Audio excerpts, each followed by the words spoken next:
Ayan yung pick up! Sapakin natin!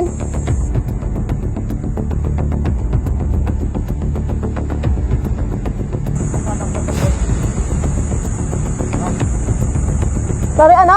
Mamakyo ka. Bakit nga ba? Ha? Bakit nga ba? Bakit nga ba? Bakit nga ba? Alam mo kung lubak-lubak yung daan. You tell me! Bakit nga ba? You tell me. No, you tell me! You tell me! Huwag kang mamamakyo. Bakit nga ba? You tell me! Nagit-git nyo kasi May side mirror ka, ako wala! Hindi ka gumagamit side mirror mo? Dumbass! Huwag ka doon na. Ikaw ang wag ganon! You use your side mirror! Bitches! You tell me. Bakit nga ba? Bakit nga ba? Bakit nga ba? You tell me. Because you don't use your side mirror. Damn it. Ay nako mga pare, ito na naman at medyo naging mainit na naman ang social media nitong nakaraang araw, no? Lalo na yung riding community. Kasi nga meron na namang isang road rage na nangyari dito sa may Zambales. At ito pa nakakatawa mga pare, no? Mga nakakatawa. Lady rider vlogger, kuno whatsoever at chabos kung ano mang tawag sa kanya, no? Na ewan ko, talagang yung ganda lang yata niya yung pinapakita niya, pero yung utak niya hindi niya ginamit sa tama mga pare. Akalain mo ba naman na pagsabihan mo yung ganong driver ng pick up na yan, ano, na kung ano-anong masasakit na salita na hindi naman talaga katanggap-tanggap. At yun nga, syempre yung kahihiyan ng driver talaga namang umabot sa kanya, syempre sa pamilya niya. Talaga namang hindi basta-basta yung ganong mga pangyayari, no? Tsaka yung ginawa kasi ni ate na lady rider, actually hindi ako nakafollow sa kanya, no? Diyan ko lang din siya nakilala dahil nga sa viral video niya na yan, na pagkakaalam ko umabot na yata ng 17 million views. Oh my God! Wow! Astig, di ba mga pare? Tapos ang ano pa nito mga pare, nakakatuwa pa na itong mga pangyayari.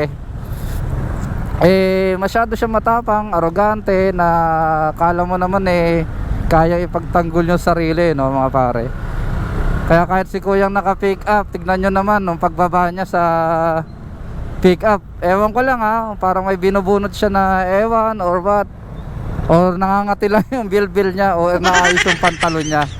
Tapos kinopronta siya, di ba? Ang tanong niya nga doon sa may rider na yun, bakit ka namamakyo boss? Bakit ka namamakyo boss? So ibig sabihin noon mga pare, hindi alam ni kuya driver ng pick up na babae yung namakyo sa kanya na gano'n, no? Parang nakaka kasi, no mga pare, yung kababae mo pang namang tao, ganyan ka, ang askad ng ugali mo, no mga pare, para kang hindi babae kung umasta, no? So yun, way back nga pala tayo sa pinakaunang nangyayari dun sa eksena na yun. Kasi nga, di ba, binabaybay niya yung rough road na yun, at nakita naman natin sa video na meron siyang sinusundang naka pick up din na may dalang mga trail bike doon sa pick up na yun. So kasama niya yata yun mga pare. Oo tama, kasama, parang tingin ko papunta sila ng ano nun ewan ko kung saan site yun. Tapos ang nakakatawa nito, umovertake siya sa kanan, diba? Sa kanan mga pare, at ang kalsada rough road. Syempre hindi naman talaga natin madadrive ng maayos yung sasakyan natin, na talaga naman pag-gewang-gewang yung takbo nun, kasi nga rough road yun tapos ngayon nung lumagpas siya namakyo pa siya. Diyos ko po, babae ka tayo, nakalimutan mo yata babae ka, bakit ka namamakyo ng ganyan, no? Parang namang napaka-bastos mo no? Influencer ka tayo, kasi content creator ka, pero bakit ganyan yung ugali mo, diba? Tapos sasabihin mo na you tell me na bakit na ganun. Sabi mo bakit nga ba? At tinatanong ni Kuya Driver na bakit ka namamakyo, boss? Diba? Kasi doon sa mga hindi nakakaalam na mga pare, tungkol naman doon sa may off-road bike, sa trail bike na yan, talaga namang walang side mirror yan. Para doon sa mga hindi ganong familiar doon, no, mga pare. Kasi nga pinati-trail yan at hindi advisable talaga na may side mirror yon, no. Pero sa pagkakaalam ko lang din kasi mga pare, yung dinaanan niyan lugar bago makarating do sa rough road na yon, dumaan siya sa pampublikong lugar. Di ba? So pampublikong lugar, pwede siya talagang dapat naka side mirror siya. Wala, niyayabang niya na ikaw may side mirror ka. Use your side mirror, kuya, di ba? Tapos ako walang side mirror. Diyos ko naman, kabobo mo naman, ate. Niyabang mo pa na wala ka side mirror. Tsaka take note, sinasabi mo na gano'n, na wala siya, na may side mirror ka, ikaw wala. Visible ka kay kuya ikaw ang nasa hulihan niya, so makikita ka talaga nun. Medyo gumit na si kuya at ikaw overtake sa kanan. Tapos pinaki mo siya ng gano'n. Hindi naman tama siguro naman kung sa'yo ginawa yun, ikaw babae, magagalit ka, di ba? So yun nga, yung off-road bike or trail bike, wala talagang side mirror yan pag nasa mismong trail side ka, no, mga pare. Kasi alam ko yan dahil meron na tayong mga barkada na nagte-trail, nagmamotocross, na talaga namang wala lang side mirror yan.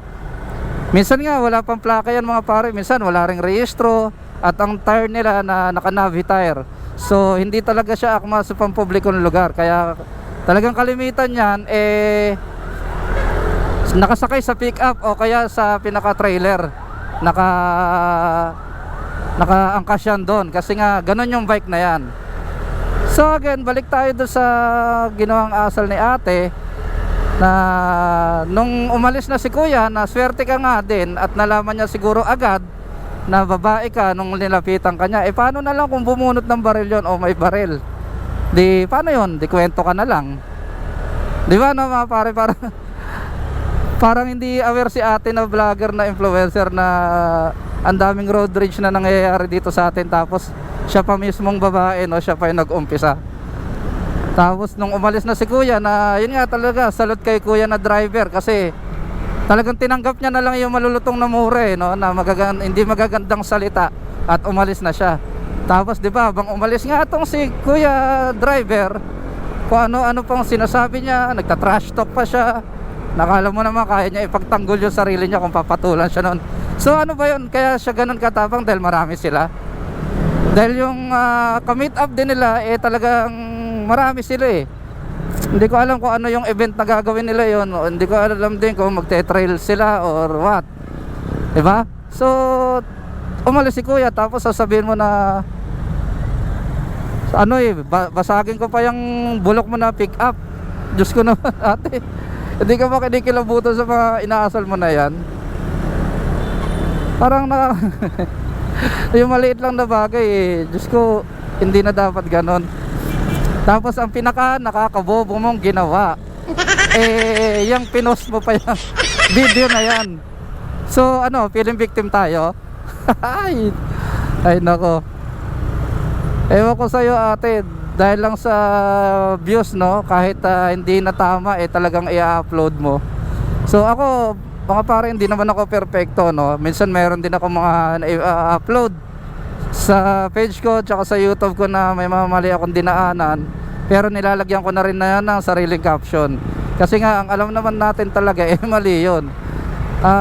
Kasi nandun, yun yung sinasabi ko palagi, mga pare, no, na mahirap sumikat sa kamalian. Kasi alam naman natin ngayon na sa social media na tayo na ang mali talaga yun ang mas napapansin natin. Yung tama na 10 ginawa mo, magkamali ka ng isa dyan, baliwala. Kasi nga ganun tayo ngayon sa social media, diba, no, mga pare? Yung maliit lang na bagay, tapos yun nga, naka 17 million ka, at parang tingin ko lalaki pa yun ng lalaki. Kung talagang magaling ka, i-delete mo na yung pinaka-video mo na yan eh. Pero syempre, kahit naman i-delete mo yan, markado na yan doon sa mga tao, sa mga rider yung ginawa mo. Unless na lang magkaroon na naman ng panibagong road rage, wag naman sana ano. Ayan, matatakpan yung kalokohan mo. Diyos ko naman, ikaw talaga oh. At nasilip ko nga yung page mo na nasa 400 something yung follower mo. Sure ako mga pare, marami nang nag-unfollow sa kanya niyan kasi nga dyan sa ginawa niyang baluktot na ugali niya na yan, no? Mag-isip muna tayo kung tama ba yung gagawin natin sa kalsada, at mahirap maging matapang kasi ang buhay nga natin ay isa lang, diba? May pamilya tayo, yan, kagaya niya si Yana na yan, Yana vlog na yan. Sigurado naman ako na may pamilya yan, di naman yan lumabas sa mundo na walang pamilya eh. Oh, so sino nakakahiya dyan, diba? Yung pamilya niya, kasi yun ang nagkakamal, yun ang kumukuha ng benepisyo ng kahihiyan. So tapos pagkakaalam pa natin mga pare, persona non grata na siya dito sa may Zambales. Oh, di ba? Dahil lang sa simpleng ano mo, inasal mo na yan na ganyan, hindi ka na makakatuntong sa probinsya na yan. Oh. Tapos yun pa, ang alam ko si Kuya Driver, si Kuya Jimmy yata pangalan nun eh. Jimmy Pascual, parang hindi yata magpapaareglo at hindi pagkasundo sa'yo kasi nga naman talaga yung kahiyan na tinanggap niya eh, no? At hindi naman talaga basta-basta yung kahiyan na yun, di ba? Ang galing nga ni Kuya eh, kasi hindi niya pinatulan. O sabihin na natin na naging duwag si Kuya kasi yun nga sinasabi natin mga pare, hindi kaduwagan yung pag-iwas sa gulo. O di ngayon si Kuya talaga yung parang biktima rito kasi hindi niya pinatulan eh, no? Kaya nakakatuwa si Kuya Driver at hindi mo siya pinatulan. Kasi yun na talaga mga pare, yung mga ganyang klase eh, nakakatakot ka sabay sa kalsada yan eh, no? Na untit kibot, ganon, matapang. Kahit alam mo nang mali ka, matapang ka pa rin kasi nga may video ka, may camera kang ganito na akala mo kaya kang i-depensa nito. Hindi lahat ng nakikita natin mga pare eh tama tayo, no? Minsan kahit tayo rin mag-video eh may kamalian din tayo, kaya make it sure lang mga pare na bago tayo mag-upload ng video eh siguraduhin mo munang wala kang natapakan na ibang rider o ibang driver o ibang tao. Pwede lang siguro kung mga good vibes lang eh, no? Yung for entertainment use only lang eh, no? Pero kung yung talagang makakasira, makakasakit tayo ng damdamin ng iba, parang hindi na kasi tama, no mga pare? So again yun lang, no? Share ko lang yung mga onting tip ko na mga pare. No road rage tayo mga pare.